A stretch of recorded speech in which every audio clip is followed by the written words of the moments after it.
Hi mga ka-friendships! Mayong adlaw sa tanan! Mga ka-friendships! Welcome back ito sa ating channel! Kamusta na kayong lahat mga ka-friendships? Sana okay, masaya at magandang araw nating lahat ngayon. Nako mga ka-friendships, pagpasensyahan nyo na ulit kung magkita-kits ulit tayo sa video na to. At hihingi ulit ako sa inyo ng konting oras na panoorin nyo naman ating video mula dito hanggang dulo. Dahil nako, ang ganda ng ating pag-uusapan sa video na to mga ka-friendships. Dahil for today's video, nako, magbibigay lang naman ako ng update para sa mga T5 position applicants. O isa ka ba sa mga nagpasa na ng papel sa division ninyo for T5 position? O kaya nagbabala ka for next year na i-ready nyo ang sarili ninyo, ang mga papel ninyo, ang mga gagawin nating lahat para sure na sure, pasok sa mga tayo, ma-qualify tayo for T5 position. Kaya mga ka-friends, mag-stay ka. Dahil kailangan nating lahat ang video ngayon. Dahil sa content natin, ako, magbibigay ako ng mga samples ng description of the MOV's presentation or presented at mga annotations mga ka-friendships para ito sa PPST NCOI's Portfolio Annotation Writing.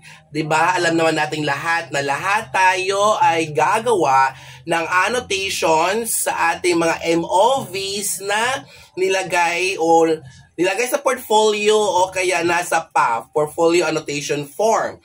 Kaya mga ka-friendships, meron tayong 5 indicators sa ating NCOI's 45 position. Kaya isa-isahin natin yon. Ready ka na ba? Naku mga ka-friendships, kailangan nyo ata ng ball, pen at papel para isulat ninyo ang bawat mga sasabihin ko dahil don't worry mga ka-friendships dahil ayusin ko naman. I-dedicate ko ng dahan-dahan hanggang makuha nyo ang lahat. But anyways, only naman tayo dito sa ating ating video. So, pwede nyo i-rewatch ulit ang video natin mamaya kung sakaling natapos natin ang video na hindi kompleto ang inyong mga sinusulat. Okay, simulan na natin. Mag-start tayo sa indicator 1. So, 1.2.2. NCOI annotation for portfolio T5 position. So, ang objective for indicator mga ka-friendships ay use research-based knowledge and principles of teaching and learning to enhance professional practice.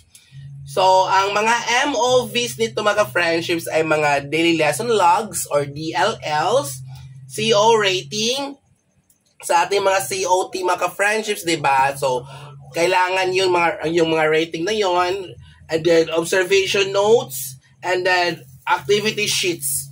So, activity sheets kung diba, lahat naman tayo mga ka-friendships, diba? May mga ginagawa tayong activity sheets sa ating mga subjects na hinawakan, tinuro. So, lahat yun mga ka-friendships ay i-ready din natin.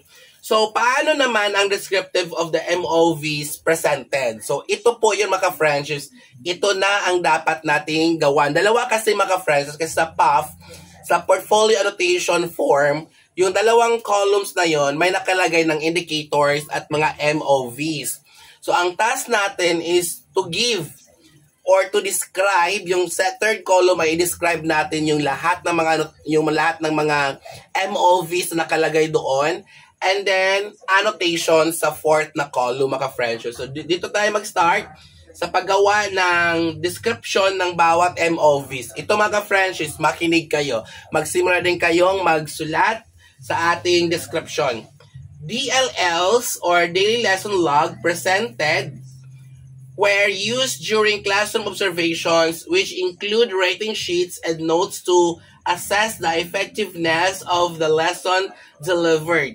Activity sheets were also utilized to measure learner understanding. So, lahat ng ito mga friendships, pwedeng kunin ninyo sa isang COT ninyo.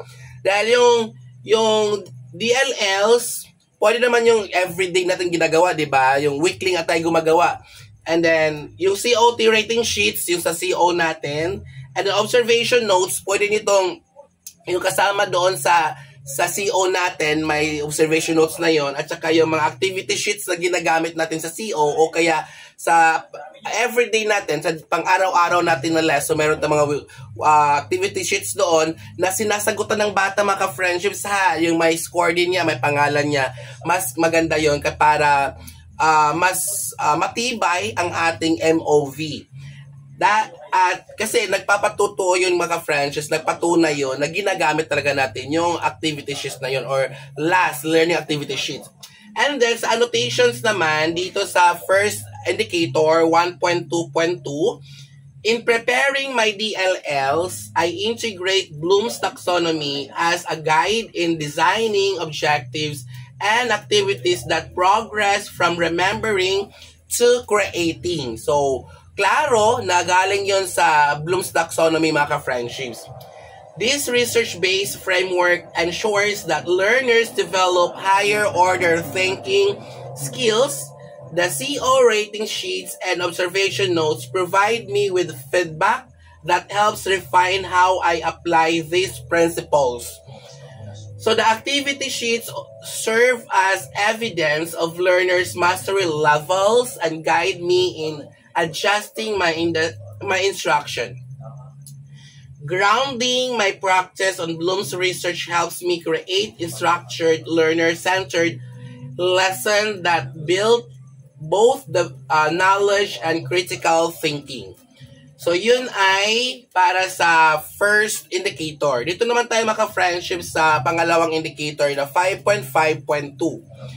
So, ang indicator or objective utilize assessment data to inform the modification of teaching and learning practice and programs. Sa mga i-attach natin na mga MOVs ay sample test, questions with TOS, school form, and then quarterly test, school form 14, and then quarterly test, quarterly test papers, and item analysis. So, lahat ng mga friendships ay nasa PAF na yan, ha. Wala na kayong gagawing ilalagay na MOV sa pagsagot. Wala na kayong sasagotang MOV dahil mga MOVs na yan ay nandun na sa PAF or sa portfolio annotation form. Ang gagawin nyo lang ay dalawa, yung description of the MOVs presented and the annotation. So, ito na yung description of the MOVs presented, mga friendships. Quarterly assessments with table of specification and results reflected in Form 14 were used to monitor learners' mastery of competencies. Item analysis showed the least mastered skills to guide intervention. And then, sa annotation niya, mga friendship, I always value assessment results because they reveal my learners' real progress. After analyzing the quarterly exams, I reflect on which skills were least mastered and plan remediation or enrichment accordingly. These results help me refine my strategies so that all learners are given to chance to improve. For me, assessment is not the end of teaching but a compass that guides me to improve my practice. Nice, di ba, mga friendships? So let's proceed to number 3 or third indicator, 6.1.2. Maintain learning environments that are responsive to community contexts. So, ang mga MOVs ay photos of school community activities, letters or communication with parents, reports of community linkages. And then, ang description natin doon sa mga MOVs na yan ay isulat natin, mga friendships. MOVs show school activities and linkages with parents and community stakeholders that supported learners' holistic growth. Okay? And then let's go to annotations ng indicator na yan. I believe that learning becomes more meaningful when it connects to community.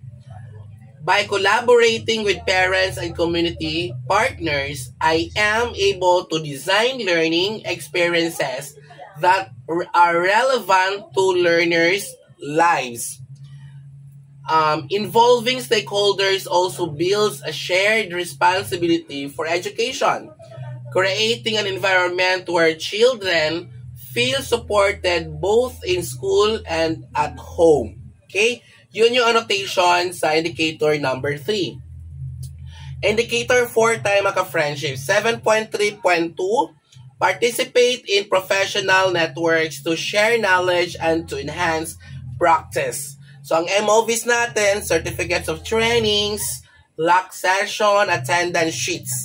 And then, sa ating mga maka-friendships ay description ng ating mga MOVs, certificates from attended trainings and records of LAC sessions showing active participation in collaborative professional learning. And then, ang kanyang annotation, I continuously seek opportunities to grow by engaging in professional networks such as trainings and LAC sessions.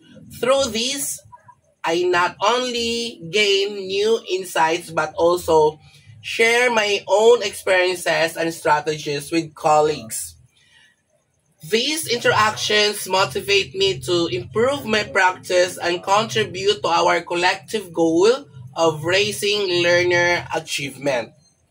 And then sa last indicator natin mga friendships ay 7.4.2.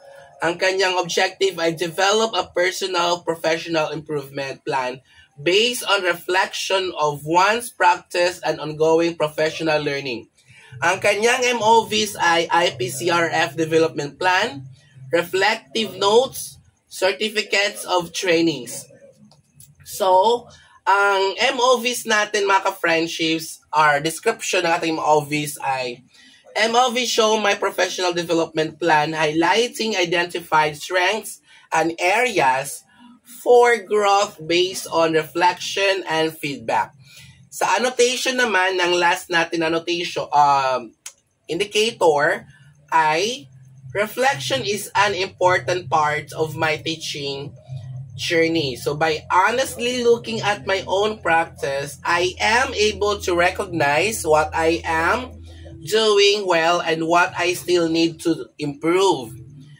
So my development plan serves as a roadmap for continuous growth through targeted trainings and self-directed learnings. So this ensures that I remain committed to excellence and to better serving the needs of my learners. So yun mga friendships, na isa-isa natin ang mga indicators ng PPST NCOIS, Portfolio Rotation Writing, sa ating mga T5 applicants.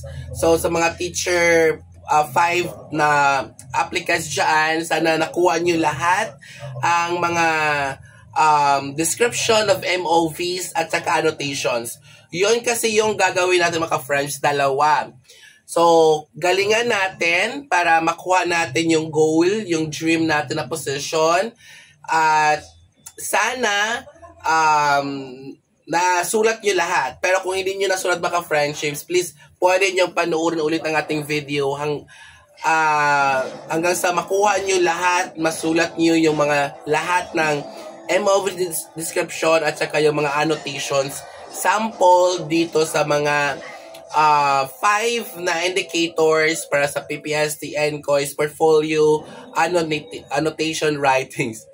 Thank you so much mga friendships, at muli nagpapasalamat ako sa inyong suporta, patuloy na pagmamahal at panunod sa ating video.